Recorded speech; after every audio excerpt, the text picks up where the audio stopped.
Bonjour à toutes et à tous et bienvenue dans Odyssée, votre podcast d'actualité spatiale sur les ondes de Radio GMT. Aujourd'hui, on souhaitait prendre un peu de temps pour discuter d'un sujet plus général avec une équipe un peu différente de d'habitude. On va se demander comment, dans un contexte d'urgence climatique toujours plus présente, de gigantesques boules de feu traversant le ciel à coups de réactions physico-chimiques sont-elles perçues par le grand public, et dans le même temps, comment expliquer qu'un astronaute français soit propulsé pour la deuxième fois consécutive à la deuxième place du classement des personnalités préférées des Français de l'IFOP et du JDD, et pas n'importe où, entre le fameux Jean-Jacques Goldman et Omar Sy. Plus largement, quelle est l'image du secteur spatial chez les jeunes d'aujourd'hui ? C'est ce dont nous allons discuter avec une fine équipe que je vous présenterai juste après notre générique.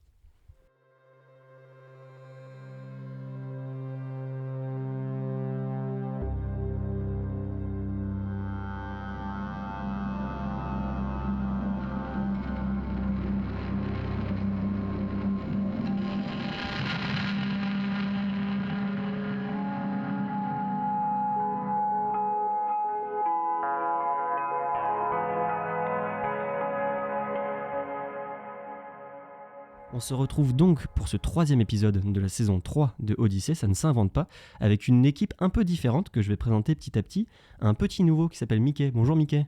Salut Simon, ça va ? Ça va et toi ? Ça va très bien. Merci beaucoup de le demander directement, c'est tellement gentil, ça me touche.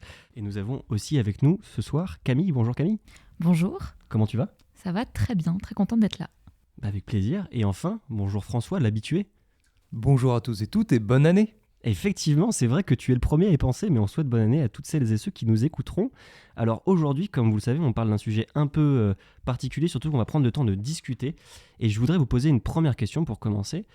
Comment vous perceviez l'espace, la Lune, l'univers et tous les sujets qui tournent autour de cette thématique-là quand vous étiez enfant ? Est-ce que, Mickey, par exemple, toi, c'était quoi ta relation avec l'espace quand tu étais gamin ? Moi, ma relation, elle a commencé à la télé, avec une série. Je sais pas si les gens connaissent, c'est une série de science-fiction qui a duré presque 10 ans, s'appelle Stargate, la porte des étoiles. Et le fait de découvrir des voyageurs qui voyageaient à travers la galaxie, sur différentes planètes, qui découvrent différentes cultures, ça m'intéressait. Et à partir de ça, j'ai découvert l'espace à partir de là, quoi, tout simplement. Et après, j'ai commencé à avoir tous les films de science-fiction, les livres de science-fiction, comme Isaac Asimov. Voilà, je suis resté plutôt à là, quoi, à peu près. Par la culture, quoi. Par la culture, après culture pop, ouais. Ok. Et toi, François, quelles a été tes premières relations avec l'espace ? Alors la première, je pense, en tout cas mon souvenir le plus lointain, c'est plutôt d'aller voir des éclipses avec ma famille, en allant dans les champs perdus au milieu de la pampa normande, avec les petites lunettes qu'on récupérait je ne sais où, dans une espèce de carton bizarre, et de regarder les éclipses. Sinon, effectivement, moi j'ai plus été dans la science-fiction également après. Et enfin, Camille, est-ce que tu t'intéressais au spatial quand tu étais petite ou pas ? Moi, pas du tout. Ça m'intéressait vraiment pas. Alors, j'étais même pas très intéressée par les sciences en règle générale. Et comme je ne viens pas de Toulouse et que j'ai pas été baignée dans la cité de l'espace et tous ces récits-là, j'en ai vraiment rien eu à faire pendant très longtemps. Jusqu'à ce que, je pense un peu comme nous tous, j'ai découvert des films, la science-fiction, etc. quand j'étais un petit peu plus adolescente. Et là, j'ai commencé vraiment à m'y intéresser, mais vraiment jeune, je m'en fichais. Et tu vois, il y a quand même un point commun parce que moi également, j'ai eu un peu un mix de toutes vos expériences. C'était beaucoup culture, donc pop culture, film, musique, jeux vidéo également, littérature. Et après, il y avait aussi le côté observation, un peu comme François. Moi, je me rappelle vraiment, je sais plus quel âge j'avais, mais j'étais petit, d'un truc qui m'avait marqué et je m'étais dit, il faut que je m'intéresse à ça. J'avais observé la Lune avec des jumelles assez puissantes et c'était juste incroyable. Tu te dis, on m'a expliqué comme un gamin ce que c'était et on m'a expliqué qu'elle n'était pas plate et qu'elle existait vraiment, par exemple.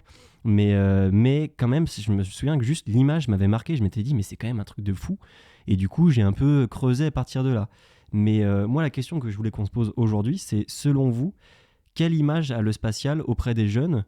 Est-ce qu'elle a évolué ? Est-ce que vous pensez qu'une part importante des jeunes s'intéressent ou en tout cas entendent parler de spatial dans la vie de tous les jours, alors pas forcément dans le journal de chaque journée, mais est-ce que les gens sont un peu plus coutumiers du spatial aujourd'hui qu'il y a quelques années, enfin que disons au début des années 2000 ? Alors je pense qu'ils le sont plus pour une simple et bonne raison, c'est qu'on en parle beaucoup plus dans les médias. avec des Elon Musk, avec des Jeff Bezos, avec des Branson, avec la question du tourisme spatial. Je pense qu'il y a beaucoup de choses qui se passent actuellement dans le spatial qui fait que de toute façon, on est bien plus au courant de ce qu'est l'exploration spatiale aujourd'hui qu'il y a 10-15 ans. Et puis aussi, il y a le réel phénomène de Thomas Pesquet. Enfin, c'était peut-être obligé d'en parler, mais parler de l'ISS et de donc l'ESA, etc., où beaucoup de personnes en fait n'avaient aucune idée de ce que c'était, et ça a quand même beaucoup rapproché le métier de, comment on dit en français, c'est spationaute, astronaute. Astronaute. Ouais. Astronaute, Enfin, voilà. astronaute, c'est le terme générique. On va dire plutôt en Europe spationaute. t'as raison. Spationaute, c'est ça, voilà. Mais c'est pas vraiment très employé, il faut le dire. Disons que c'est très politique comme pardon. terme.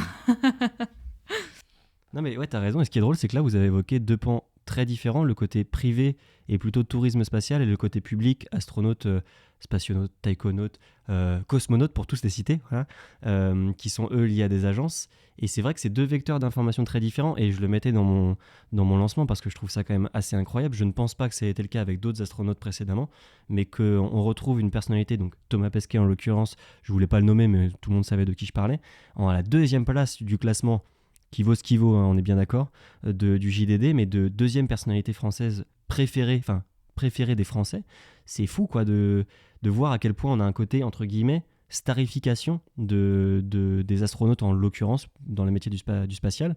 Toi, par exemple, Mikey, t'en penses quoi? Comment tu vis le spatial au quotidien, dans tes lectures des médias ou même des pop culture, etc. Alors, actuellement, disons que le spatial, je le suis un peu comme tout le monde. Quand il y a un grand article dans les médias, ou enfin, médias, télé en général. Après, je me pose une question. Est-ce que aujourd'hui, les astronautes, cosmonautes qu'on a actuellement, seraient pas un peu les astronautes 2.0 qu'on a eu à l'époque de lancement de la Lune, par exemple? C'est-à-dire, est-ce qu'il n'y avait pas une espèce de starification, comme tu disais, une espèce de gloire, sauf qu'aujourd'hui, on a des technologies comme les réseaux sociaux, on a plus accumulé de connaissances. Alors, la question, je me pose la question, est-ce que c'était à peu près la même chose? Je parle la question en général pour Thomas, notre historien. Est-ce que c'était à peu près la même ambiance, le même contexte à peu près à l'époque de la Lune, tu penses? Je pense que tu voulais dire pour François. François, je te par laisse exemple. répondre Français. Je pense que tu cibles quelque chose qui est très pertinent, c'est qu'effectivement ce sont des stars, mais ce sont des stars construites. Même un Thomas Pesquet, il fait pas ce qu'il veut, loin s'en faut. Il est très contrôlé dans sa communication. S'il a envie de fumer une clope devant tout le monde, c'est pas possible, parce que ça ne répond pas à la belle image de l'astronaute, cosmonaute, ce que l'on veut derrière. Et c'est la même chose dans les années 60. Ce sont des figures médiatiques et politiques. On montre la puissance d'un État, on montre... Alors, chez les soviétiques, c'est encore plus drôle, c'est... Le cosmonaute est l'incarnation de l'homme soviétique et de la femme soviétique. Faut pas oublier, Tereshkova, première femme dans l'espace, elle est soviétique. Donc ce sont l'incarnation de ce qu'est l'URSS. Et en réalité, il y a un peu de ça toujours. Thomas Pesquet, c'est l'incarnation de ce que la France peut produire. Un homme de science, en plus il est très bien, il est très beau, il est musclé, il est sportif, il est intelligent, il est calme, il a toutes les qualités. Mais c'est effectivement, c'est construit. Et c'est vraiment intéressant ce que tu dis. Les réseaux sociaux, je pense que ça joue beaucoup aussi sur l'intérêt que l'on peut avoir là-dessus. Non, mais oui, pour rebondir là-dessus, c'est vrai que c'est un élément important parce que l'émission Apollo, ça a quand même fait l'objet des diffusions télévisuelles les plus suivies de l'époque. C'était 1 milliard de personnes, je crois, le premier alunissage.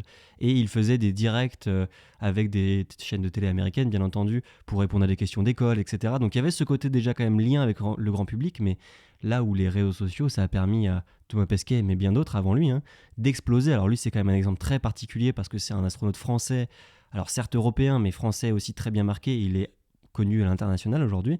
Pas pour rien qu'il est pressenti pour être un de ceux qui poseront peut-être le pied sur la Lune avec les missions américaines, mais on y reviendra. Mais ce côté vraiment proximité avec le public et porter des messages qui peuvent toucher un peu tout le monde. Lui a beaucoup défendu la question de l'environnement. Envoyer des photos prises de l'espace, etc. C'est des choses, on va y revenir peut-être plus tard, mais la question aussi de l'image.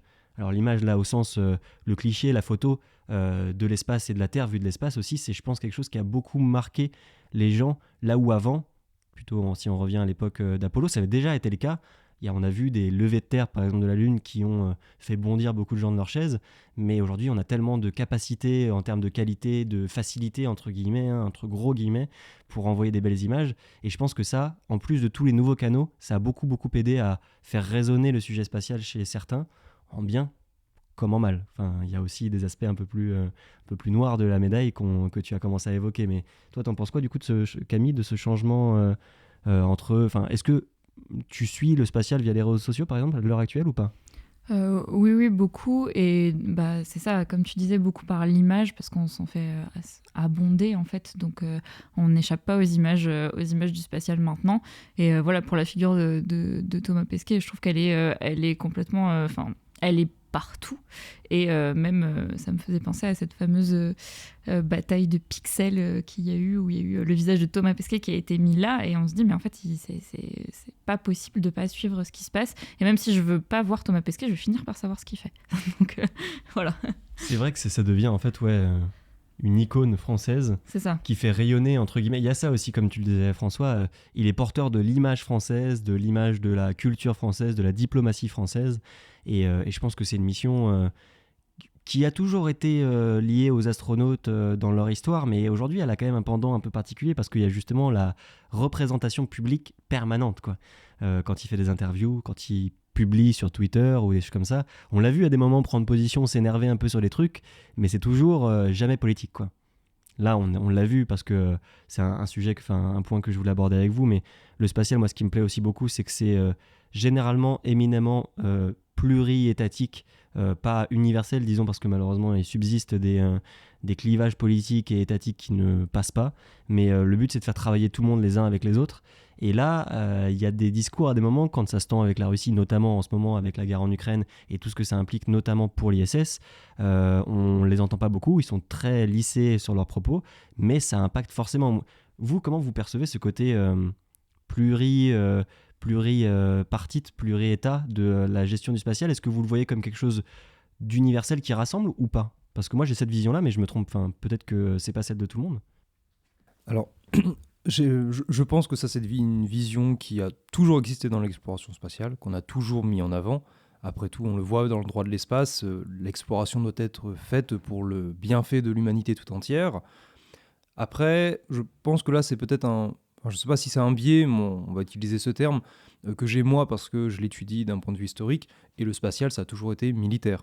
Il y a toujours eu ce discours porté par certaines personnes qui sont dans le spatial et ils sont convaincus, que ce soit des juristes parce que c'est ce que j'étudie, que ce soit des scientifiques, que ce soit même des individus qui voient dans le spatial quelque chose d'universel, mais c'est d'abord des financements publics, militaires. Le militaire est énorme dans le spatial, et je pense qu'aujourd'hui, mais justement c'est une question que je voudrais vous poser, on a un peu plus peut-être conscience de l'aspect militaire du spatial avec l'Ukraine et les méga-constellations et Elon Musk. Le fait que Elon Musk, par ses méga-constellations, apporte Internet aux militaires ukrainiens, que c'est utile. Et même, le suivi de la guerre en Ukraine se passe beaucoup par les satellites. Nous, quand on regarde les médias, on a beaucoup de photos. On avait notamment des photos des convois militaires russes. Et ça, c'est le spatial qui nous l'offre.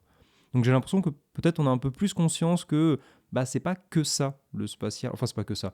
Personne ne dit que ce n'est que ça. Mais que finalement, c'est peut-être un vernis, ou en tout cas, c'est pas la totalité du spatial qui s'explique par un côté interétatique, pacifique, ce genre de choses. Enfin, je sais pas ce que vous en pensez. Moi, je sais pas si les gens arrivent à faire le lien entre les deux, en fait, entre vraiment ce qu'ils envoient, les belles photos, les expériences, etc. Donc le côté peut-être un petit peu plus scientifique et découverte de l'espace, et justement le côté militaire, les satellites, etc. Et je me demande si vraiment beaucoup de gens arrivent à comprendre qu'en fait tout est lié et tout est imbriqué.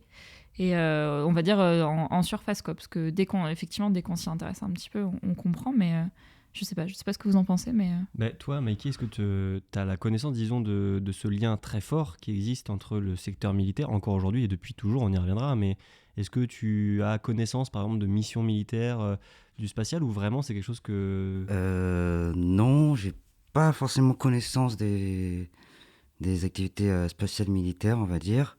Donc, on le voit très peu, même au niveau des articles, il y a très peu d'articles là-dessus, enfin, en tout cas, de ma part. Mais je pense que c'est plutôt au niveau de la technologie, en fait. La technologie et le militaire, ça a toujours été lié. ne serait-ce que pour le progrès, en fait, pour avancer. Tout a commencé par... je ne sais pas si c'est forcément une transformation militaire qui a poussé le progrès, mais en tout cas, ça a toujours fait partie, en fait, du progrès en soi pour qu'ensuite ça soit plus accessible au niveau du public. Aujourd'hui, rien qu'avec Elon Musk, qui nous parle beaucoup du tourisme spatial, en fait, ça lui sert non seulement, pour moi, c'est mon avis, ça lui sert de vitrine, en fait. Ça permet de vendre des technologies, mais ça aide aussi les agences spatiales qui permet aussi, d'un côté, trouver des financements à droite à gauche, mais alors que ce soit militaire ou public, dans tous les cas, je pense que pour les agences spatiales, en général, ça les arrange, en fait. Ça va... Oui, puis comme tu le disais, c'est très vrai, le militaire a, sur plein de sujets, amené à des évolutions technologiques, et d'abord ça passe par le militaire, et après on trouve une application spatiale. Les fusées, tout bêtement, c'est des dérivés de missiles militaires, hein. Et c'est vrai que c'est pas pour rien que dans les médias que tu suis, il y a assez peu de choses sur les missions militaires, c'est parce que en général, la mission, quand elle décolle, à partir d'un certain moment, on n'en sait plus rien, parce que le but c'est que ça soit en grande partie secret. Mais il y a ce lien quand même qui est, c'est vrai, effectif, et même les agences spatiales financent sur des fonds publics des missions militaires. Donc le lien entre public et militaire, il est aussi très très présent, hein. Le privé finance très rarement, si ce n'est jamais, des missions militaires. Donc c'est vrai que c'est un aspect quand même qui est important à rappeler pour les gens qui s'intéressent de peut-être loin. Il n'y a pas que les belles images, disons, de Hubble, du James Webb, etc. Mais il y a aussi des choses liées à l'espionnage, à la gestion de l'Internet par satellite, de la photo satellitaire, donc de très petites parcelles de la Terre avec une définition énorme. Ça, c'est 75%, je n'ai pas les chiffres exacts, mais les photos de la Terre, par exemple, les plus précises, sont majoritairement utilisées à des fins militaires. Donc voilà, il y a ce côté aussi qui peut être défendable ou très pessimiste de la chose, mais c'est important de savoir qu'il n'y a pas que le beau côté, disons, d'envoyer des gens pour faire de l'exploration, faire de la science et de belles images. Il y a aussi des biens militaires et aussi des biens juste financiers, hein, à envoyer des choses dans l'espace. Mais voilà, vous, est-ce que d'un point de vue global, je vais commencer éventuellement par Camille, quelle vision tu as du secteur spatial, des activités spatiales, plutôt positives, négatives, et qu'est-ce qui te marque le plus, toi, si on te dit spatial ? J'en ai une vision qui est assez floue au final, parce que en fait c'est ça, c'est tellement, il y a tellement de missions, tellement d'enjeux. En plus avec, on va dire, c'est ça le côté... Donc moi j'ai la vision quand même assez recherche, mais il y a aussi de gros enjeux économiques maintenant. Ça se développe beaucoup, notamment à Toulouse. Le tourisme spatial, tout ça. En fait, du coup, moi j'en ai une vision assez floue parce que je trouve qu'il y a tellement d'enjeux et que j'ai du mal à savoir qu'est-ce que j'en pense des fois. Que ça me perd un peu au final. Et quand on parle, c'est ça, de la conquête spatiale, en fait, il y a beaucoup de gens qui la démontent en disant mais pourquoi est-ce qu'on va aller chercher à aller dans l'espace alors qu'on faut s'occuper de la planète qui va mal. Ça, c'est vraiment quelque chose qui ressort beaucoup quand même. Et en même temps, il y a des gens qui expliquent que ce qu'on fait pour la recherche, c'est ça, pour aller découvrir l'espace, poser le pied sur la Lune, le pied sur Mars, etc. Ça nous aidera à développer des technologies qui pourront nous aider sur Terre. Donc en fait, il y a tellement de sons de cloche que personnellement, c'est ni positif ni négatif, mais en tout cas, c'est toujours en mouvement, quoi. Toi, Mickey, comment tu perçois le spatial ? D'un point de vue un peu pareil sur le schéma de Camille, ton ressenti par rapport à ça ? Je suis plutôt d'accord avec ce que Camille dit. Moi, quand j'étais petit, j'avais une vision un peu humaniste, pacifiste de l'espace. Et plus j'ai grandi, là maintenant je suis adulte, disons que, comme disait Camille, c'est flou en fait. C'est-à-dire, pour le côté recherche, c'est génial. On apprend plus sur le passé d'une planète, ou plutôt comment elle va se développer, ou comment elle s'est développée. Très important, ne serait-ce que pour la planète Terre, de savoir ça. Mais il y a aussi des côtés négatifs, comme on disait, le militaire, tout à fait. Moi, quand je vois ça généralement, je vois ça comme plutôt, ça fait partie de l'histoire du spatial. C'est-à-dire, le spatial, il va y avoir tellement de choses qui vont se développer dedans. Là, aujourd'hui, actuellement, on parle de tourisme spatial, on parle de sociétés qui veulent créer des ascenseurs spatiaux, des technologies un peu folles qu'on rêvait aussi pareil dans les années 60, 80, on va dire. Et aujourd'hui, c'est le flou total. C'est-à-dire qu'on nous vend beaucoup de rêves, mais est-ce que ça ne fait pas partie aussi un peu de l'image du spatial qu'on doit avoir, c'est-à-dire vendre un peu de rêve, mais après c'est à nous en tant qu'être humain de raconter l'histoire qu'on va faire, quelle technologie on va utiliser, quel progrès on va essayer de s'axer, on va dire. Ce serait un peu l'opium du peuple en mode prenez ça, prenez-en plein la vue et arrêtez de nous faire chier sur d'autres sujets en gros. C'est un peu ça, ouais. Un peu occuper ça. les foules par de belles images, c'est pas si faux, ça peut être une vision. Toi François, on en a déjà discuté un peu dans d'autres émissions, mais succinctement, comment tu perçois le spatial à l'heure actuelle avec ta vision qui est très spécifique aussi?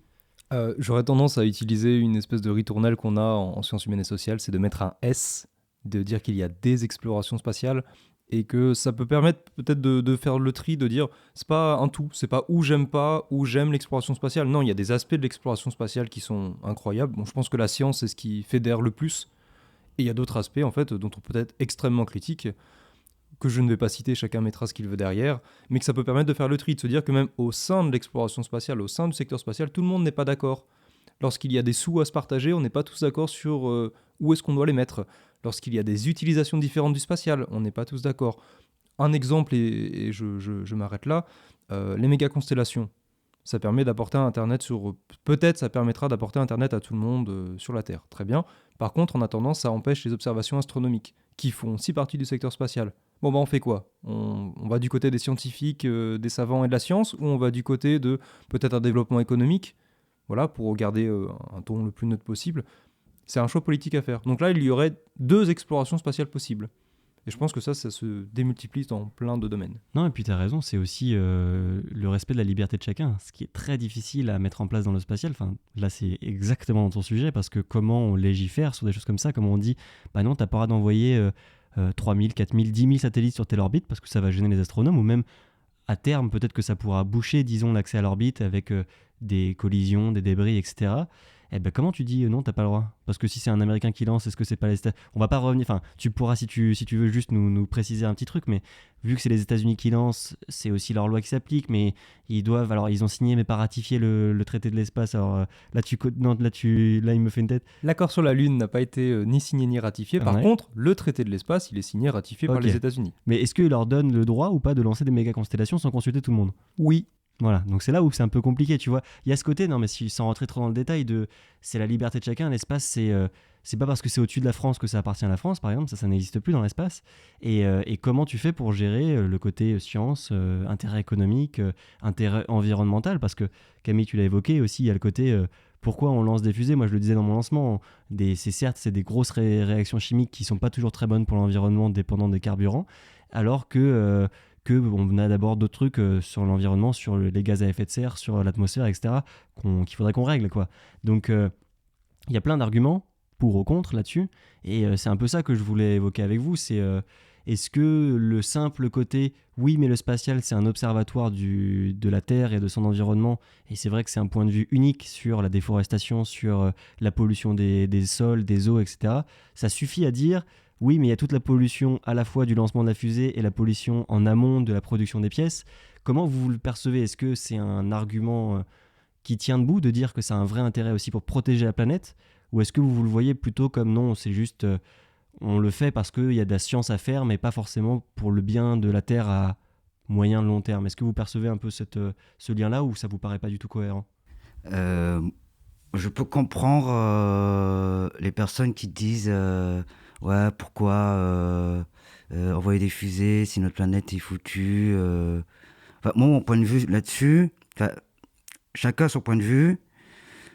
Moi, je pense, personnellement, que c'est, comme on dit, on vit en démocratie, chacun son avis, peut dire ce qu'il pense. Moi, personnellement, comme ça concerne la science en général, la recherche, le spatial, c'est une étape auquel la science a toujours fait face, en général. Par exemple, je ne saurais pas trop comment dire ça, mais ne serait-ce que, comme tu disais tout à l'heure, la première fusée, à la base, c'était juste une modification d'un missile, et on a juste rajouté des explosifs dedans pour que ça fasse plus de dégâts. C'est après, à l'époque, le contexte, c'est que c'était une guerre. Aujourd'hui, on est, on va dire, en paix, en général, en paix, quand on peut vivre aujourd'hui au XXIe siècle.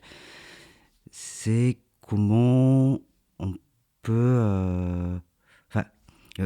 comment on racontera ça dans le futur pour moi. C'est une image, comment on verra l'espace, comment c'est développé, est-ce que c'est bien développé. Aujourd'hui, par exemple, rien que dans les fictions, la science-fiction, on nous dit pas un monde... c'est rare de trouver forcément un monde parfait dans l'espace, à part peut-être Avatar, et encore, Avatar, on arrive à tomber sur des problèmes dedans.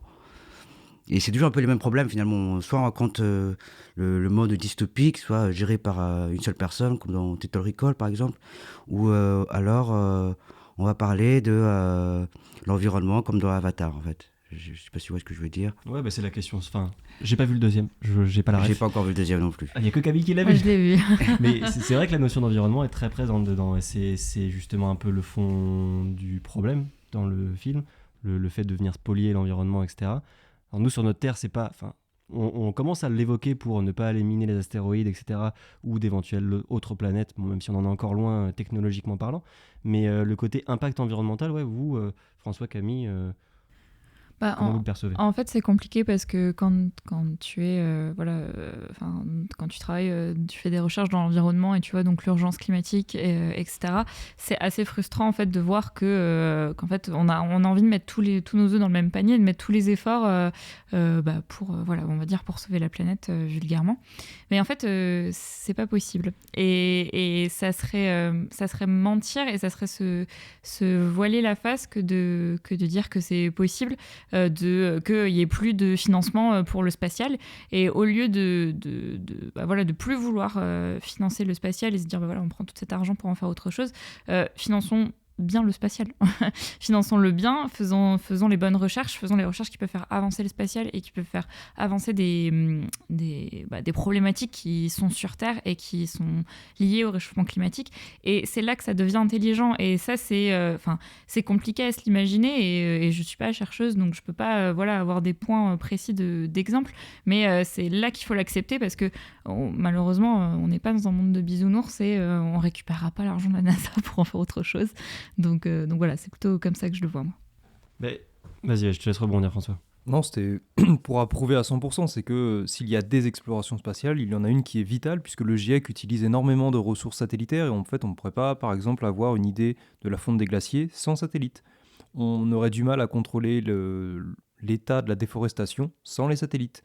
Donc en fait, on a absolument besoin de satellites pour bien comprendre où on va, et peut-être pour essayer de trouver des solutions. Donc cette exploration spatiale-là, elle mérite de continuer, en dépit éventuellement du coût écologique qu'elle peut avoir, parce qu'en fait, elle a, disons, entre coût-bénéfice, le bénéfice, il est énorme. Peut-être par contre qu'il y a d'autres aspects du spatial dont on pourrait littéralement se passer. Ouais, mais là on en revient justement à le côté économique, liberté, etc. Mais c'est un point qui est vachement intéressant. Enfin, là, on a vécu récemment le lancement d'une mission franco-américaine qui s'appelle SWOT, qui va justement travailler sur le niveau des océans, des fleuves et des réserves naturelles d'eau.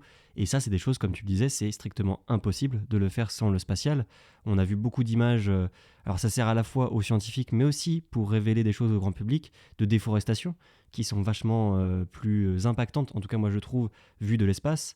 Et c'est vrai, comme le dit Thomas Pesquet, alors là c'est peut-être que ceux qui ont la chance ou la mission pour certains d'aller dans l'espace, qu'on se rend compte vraiment qu'on est sur une barrière très fine qui est l'atmosphère, on est une seule et même planète. Enfin, c'est des beaux discours, mais qui se disent depuis les premières vues de la Terre hors de son orbite, disons. Mais je trouve que ça, en tout cas, moi, ça me parle beaucoup. Et ça permet aussi de se rendre compte, alors on se rend compte tous les jours du désastre écologique dans lequel on s'empêtre, mais ça permet d'avoir une autre vision peut-être un peu plus globale et qui peut faire réagir des personnes. Et ce qui est important aussi à noter, c'est qu'on parle beaucoup de la science qui se fait avec le spatial, qui se fait beaucoup sur la question écologique, mais pas que. Mais aussi les scientifiques sont très conscients de leur impact sur l'environnement d'un point de vue général, dans toutes les sciences, mais aussi dans le domaine spatial. Et justement, ils sont les premiers à demander et à mettre en place des évolutions. Là, à Toulouse, on a beaucoup donc, de laboratoires qui bossent sur le sujet. Et un de nos plus gros labos dans le domaine spatial, qui s'appelle donc l'IRAP, a justement fait récemment son bilan de gaz à effet de serre, lié aux activités donc, qui sont majoritairement sur le spatial. Et on se rend compte que les moyens d'observation en orbite, donc les télescopes et toutes les datas qui vont avec, représentent 40% de leurs émissions de gaz à effet de serre globales. Donc on se rend compte qu'en fait, l'activité spatiale en elle-même est extrêmement impactante, mais il y a des moyens d'agir dessus. Donc eux, en faisant ce premier constat, parce qu'avant d'émettre et de mettre en place des changements, il faut observer comment on fonctionne aujourd'hui. On voit bien que les scientifiques ont commencé cette réflexivité sur leurs activités, leur volonté de changement. Après, il y a aussi un besoin que les États et les agences qui sont liées à ces États-là bougent dans leur façon de faire. Ça commence, mais c'est parfois peut-être trop timide. Mais vas-y François. Oui, mais en fait, ce qui est terrible, c'est que ceux qui ont le plus conscience de l'impact de leur activité sont souvent en fait ceux dont on a le plus besoin, c'est-à-dire les scientifiques, alors que le secteur économique s'y intéresse un peu moins, ou en tout cas justement se cache derrière le spatial scientifique qui lui fait des belles photos de la Terre pour dire « Regardez, le secteur spatial, qui est un tout pour eux, est finalement très écolo ». Alors qu'en fait, ils n'ont strictement rien à voir avec les missions scientifiques. Et bon, ça on le voit quand on regarde le nombre de satellites envoyés en orbite, c'est clairement pas les scientifiques qui ont la majorité de leurs satellites en orbite. C'est quasiment que des télécommunications désormais. Et je pense qu'il faut aussi toujours faire attention. En fait, j'ai lu il y a pas longtemps quelque chose concernant les agrocarburants qu'on veut utiliser dans les fusées et un projet donc de construction. Alors, je vais pas utiliser les bons termes, on excusera. En gros, des espèces de centrales qui fonctionnent à la biomasse que l'on veut développer en Guyane, notamment pour faire des agrocarburants pour les fusées pour Kourou.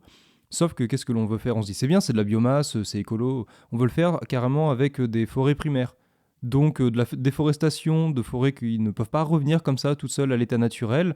On déforeste, on met des arbres qui poussent beaucoup plus vite, ce qui permet d'alimenter beaucoup plus rapidement ces centrales à biomasse pour le secteur. Donc le secteur spatial, il dirait quoi ? Regardez, on est écolo, on a des agrocarburants. Sauf qu'il y a un impact derrière.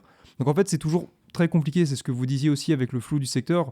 C'est que c'est des questions qui sont complexes et qu'à chaque fois, il faut aller creuser un petit peu derrière pour voir dans quelle mesure ce que l'on met en avant, c'est vraiment écolo ou pas. Et c'est difficile, c'est compliqué. Donc peut-être que j'ai entendu des informations biaisées à ce propos. Enfin, en tout cas, j'invite tout le monde à se renseigner sur les différents projets de construction de biomasse en Guyane, notamment pour les fusées. Ouais, puis ça a pas mal évolué. Enfin, on voit que on essaie de mettre en place une évolution dans le spatial d'un point de vue global, pas toujours pour des questions écologiques. On le voit par exemple avec SpaceX qui a prouvé que la réutilisation des lanceurs était possible, qui a pu avoir cet argument greenwashing, disons, de dire c'est bien pour l'environnement. Alors pour l'instant, vu qu'ils sont assez avares sur les informations économiques et écologiques de cet impact-là, on ne sait pas trop ce qu'il en est, mais c'est vrai que ça pourrait être intéressant parce que ne pas reproduire le mieux pour, encore une fois, comme on le dit, le meilleur déchet, c'est celui qui n'est pas produit. Donc là, ne pas reproduire un premier étage de fusée, donc qui est la partie la plus importante, disons, de la fusée dans sa production, c'est sûr qu'on va avoir moins d'impact écologique. Mais qu'est-ce que coûte la remise en condition du premier étage, etc. On ne sait pas exactement, mais c'est une première évolution qui, a priori, semble plutôt positive pour l'environnement et aussi pour l'économie. Donc si ça peut être les deux, ça va être d'autant plus intéressant pour les producteurs. Mais après, on développe à l'heure actuelle, alors moi j'ai pas l'exemple de la biomasse, mais on développe de nouveaux carburants qui sont plus intéressants d'un point de vue puissance, rendement et conditions, mais c'est notamment le méthane, et on sait que le méthane c'est un des gaz à effet de serre les plus puissants qui existent. Alors après, dans la réaction chimique avec éventuellement de l'oxygène, je suis pas chimiste, je sais pas ce que ça donne exactement, mais tout ce que je sais c'est que le méthane dans l'atmosphère, des relâchements de méthane, c'est pas bon du tout. Donc est-ce que ça va avoir un impact très négatif, plus que ce qu'a un décollage de fusée à l'heure actuelle ?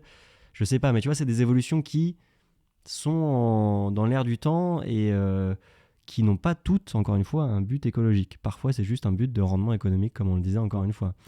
Mais bon, d'un point de vue aussi, ce que je voulais évoquer avec vous, c'est que là, quelque chose qui a peut-être remis le spatial sur le devant de la scène, je veux savoir si vous le voyez de la même manière, c'est le retour de la course vers la Lune. Je sais pas comment vous l'interprétez. Est-ce que c'est quelque chose qui vous intéresse un peu, pas du tout ? Est-ce que vous suivez un peu les évolutions de cette épopée-là, le retour vers la Lune américain ? Mais je dis aussi retour parce qu'il y a aussi les Chinois qui visent la Lune, etc., les Russes. Donc on revient à la guerre froide sans les blocs de l'Est et le bloc de l'Ouest, quoi. Le retour de la Lune, est-ce que c'est une bonne chose ou une mauvaise chose ? Comme on dit dans la science du spatial, c'est toujours flou. Alors, oui, je pense que c'est une bonne idée de retourner sur la Lune, mais tout dépend pour quelles raisons. Alors moi, les raisons principales qui arrivent à me convaincre, c'est oui, pour la recherche, se préparer à d'éventuelles futures colonies dans l'espace, pourquoi pas. Après, Moi, ce que j'en vois au niveau de... Enfin, on peut appeler ça une propagande, mais au niveau des médias, que ce soit au niveau des États-Unis ou au niveau de la Chine, comment ils annoncent leurs projets, c'est pas que ça me fait peur, mais ça ressemble plutôt à un concours de qui a la plus grosse, quoi, en général. Ouais, c'est déjà ce que c'était C'est durant la déjà... guerre froide et on retrouve un peu les mêmes codes, t'as raison. C'est ça, on reprend un peu les mêmes codes. Alors, je sais pas, j'ai pas assez de connaissances pour savoir dans l'histoire comment ça s'est fini pendant la guerre froide. Là, maintenant, au XXIe siècle, comment ça se finir, je sais pas. Donc, à voir ce que l'avenir nous dira. Toi Camille, est-ce que tu as suivi un petit peu ce retour à cette course ou pas vraiment? Alors, je l'ai su un petit peu grâce au forum que nous avons fait à la Cité de l'Espace il y a quelques temps, où j'ai vu des conférences et des tables rondes sur ce sujet. Et c'est vrai que moi, qui suis un petit peu néophyte, ça m'avait assez étonnée, car l'argument principal, c'était, mais en fait, on va aller sur la Lune pour pouvoir aller sur Mars après. Et j'étais en mode, ah mais d'accord, en fait, ce n'est qu'une étape et ce n'est qu'un point de passage technologique, en fait, finalement. Mais de ce fait, je trouvais ça quand même assez intéressant parce que c'était un petit peu ce qu'on disait. S'il y a de l'argent pour faire de la recherche, pour développer des bases, des lieux qui sont clos et qui sont donc des systèmes fermés qui peuvent être très très intéressants aussi sur Terre, en civil ou en militaire, hein, complètement. Toutes ces problématiques en fait, qui se posent sur la Lune sont quand même des questions scientifiques très intéressantes. Donc moi de ce côté-là, je le vois d'un bon œil. Après, l'œil de la conquête spatiale et d'envoyer des humains sur la Lune et de créer une nouvelle civilisation là-bas, un petit peu moins. Mais c'est vrai, c'est un point important. Tu as utilisé un mot qui est fort, Mickey, c'est le mot colonie. Et c'est pas, en tout cas dans le dictionnaire des agences spatiales, en tout cas, c'est pas un mot qui existe, en tout cas à l'heure actuelle. Dans le dictionnaire du privé, et notamment, on le cite beaucoup, mais c'est vrai, d'Elon Musk, lui, il se cache pas que sa volonté, c'est de faire une colonie sur Mars avant sa mort. Bon, il est peut-être très très optimiste, en tout cas j'espère qu'il est trop optimiste, mais à côté de ça, c'est vrai que c'est quand même un point important. On met souvent en avant le fait qu'on va sur la Lune, on retourne sur la Lune pour aller sur Mars, mais comme tu l'as évoqué Camille, il y a aussi des vrais défis technologiques qu'on veut essayer de mettre en place sur la Lune, en télécommunications lunaires, etc., en habitat, en développement de ressources d'agriculture, etc., sur la Lune, avec des conditions qui ne sont pas du tout favorables, qui pourraient être intéressantes sur Terre, mais il y a un peu ce côté aussi effet d'annonce. Enfin, c'est le retour sur la Lune, ça peut être une vitrine. En tout cas, moi, je le vois aussi comme ça. Je prêche, enfin, je joue l'avocat du diable parce que moi, tu me dis, on retourne sur la Lune, déjà la première femme sur la Lune, une diversité de personnes qui pourraient mettre le pied là-bas, d'autres nationalités. Je suis hyper client, mais je sais parfaitement que ça peut être une arme de communication et une arme de destruction massive en communication. C'est dans du bien ou du mal, quoi.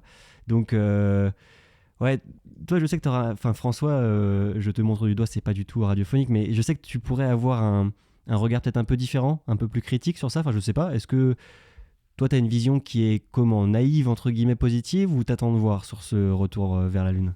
Disons que moi je regarde les accords Artemis qui accompagnent ces missions et je me dis qu'il y a aussi tout un projet politique qui l'accompagne, qui n'est pas au-delà même d'aller sur Mars, c'est notamment la question de l'appropriation des ressources. Parce qu'à nouveau, le spatial, c'est plein d'acteurs, et parmi ces acteurs, il y a des entreprises privées qui ont une envie, c'est de pouvoir exploiter les ressources de l'espace. Tu l'as évoqué, pour l'instant, ce serait compliqué parce que, en fait, ce qui est surtout compliqué, c'est aussi les questions de sous. C'est que ça coûterait tellement cher d'aller chercher ces ressources qu'il faut que ce soit rentable économiquement. Par contre, légalement, maintenant, ils le peuvent. Et ça, c'était pas le cas dans les années 60.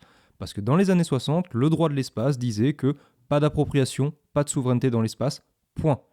L'accord sur la Lune disait ok, pourquoi pas se les approprier, mais de façon collective. Comme ça, les pays qui ne peuvent pas y aller, quand même, vont en retirer en fait, des bénéfices, des sous.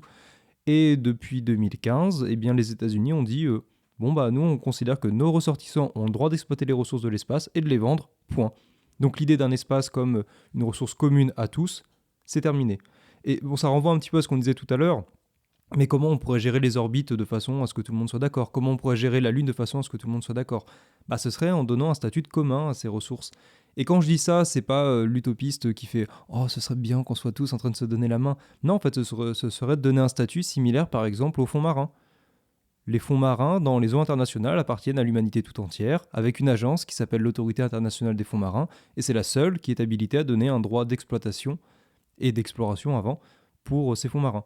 Actuellement, justement, c'est là où il y a des négociations au niveau politique, où la France, l'Allemagne, l'Espagne, des pays d'Amérique latine ont dit on refuse le minage de ces fonds marins pour des raisons écolo, mais donc c'est possible de s'y opposer pour des raisons écologistes, justement parce qu'il y a un statut de commun. L'espace, ce n'est pas le cas, mais ça aurait pu l'être. Si je peux me permettre de faire une toute petite pub, je vais d'ailleurs faire une petite conférence sur le sujet dans le cadre d'un séminaire qui s'appelle Sustainability and Space Sector, qui est organisé par Universé. Voilà, donc peut-être que ce sera sur Internet, je vous avoue que j'en sais trop rien.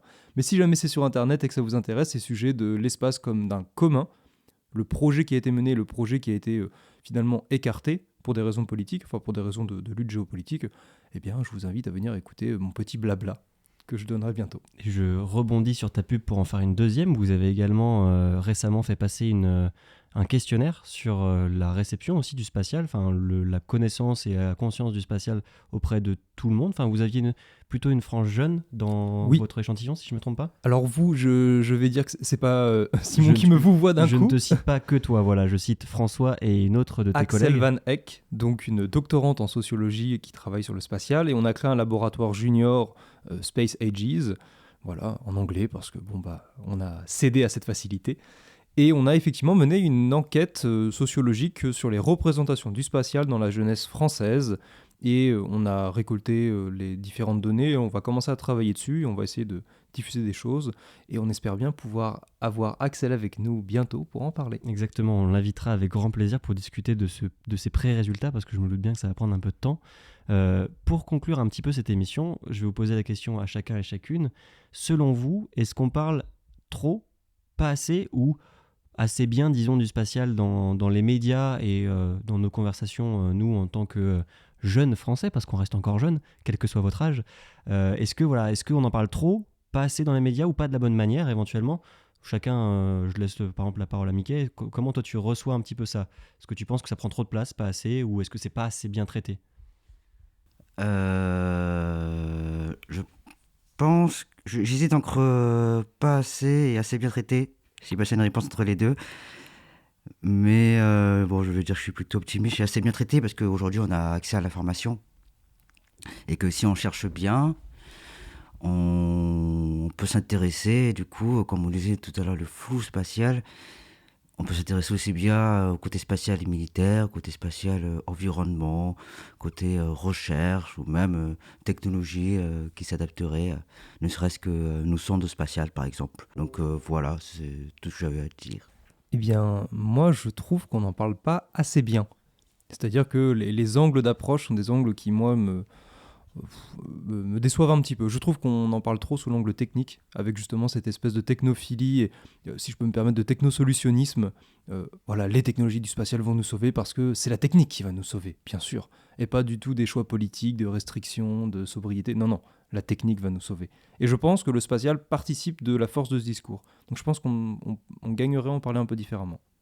Moi, je trouve qu'on en parle un petit peu trop par rapport aux autres sciences, mais ça, c'est parce que c'est aussi mon travail. Mais j'aimerais qu'on voit un petit peu plus de SHS, de biologie, de chimie, et que d'autres figures puissent devenir des modèles pour les jeunes, quoi, autres que Thomas Pesquet.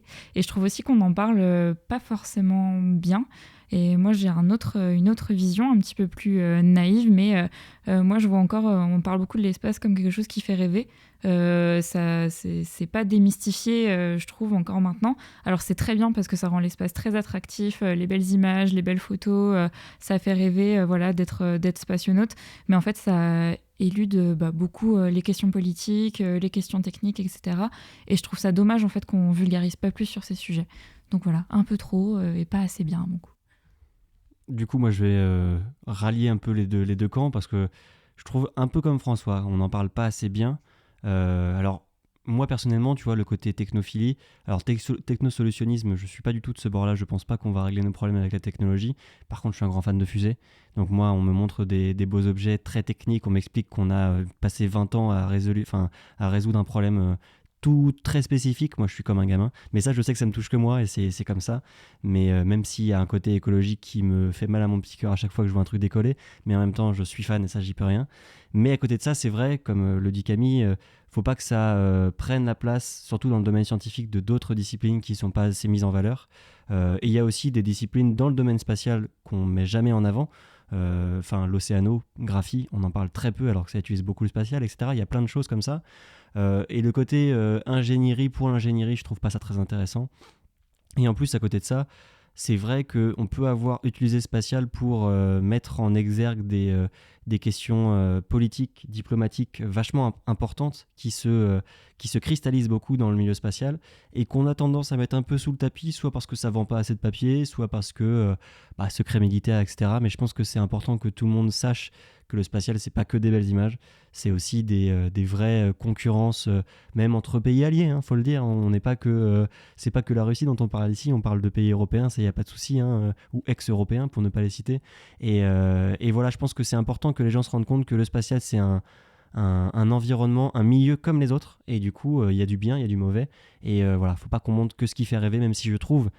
C'est vrai, il faut d'autres profils aussi, tu as parfaitement raison de le dire Camille, pour faire rêver les gens et inciter les jeunes garçons et les jeunes filles aussi à aller dans le domaine scientifique. Mais je pense quand même que ça reste un milieu, aujourd'hui on le voit avec Sophie Adenau, donc nouvelle astronaute de l'ESA, si ça peut permettre à des jeunes filles de s'identifier à son parcours et à se dire c'est possible de bosser dans le milieu scientifique et qui plus est dans le milieu spatial, je suis preneur. Après, il faut donner cet exemple-là aussi dans d'autres sciences et même dans d'autres domaines, mais ça reste pour moi un point positif quand même pour finir sur une petite note positive. En tout cas, merci beaucoup de m'avoir accompagné pour cette émission.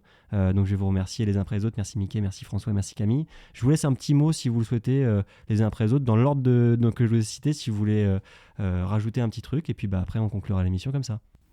Moi je dis continuez d'écouter l'émission Néophyte parce que c'est très intéressant pour les petits nouveaux. Eh bien de même, c'était un plaisir d'avoir ce nouveau format avec vous.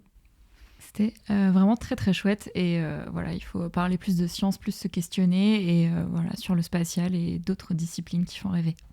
Et merci beaucoup encore de m'avoir accompagné et merci à vous, auditeurs et auditrices, d'être allés jusqu'au bout.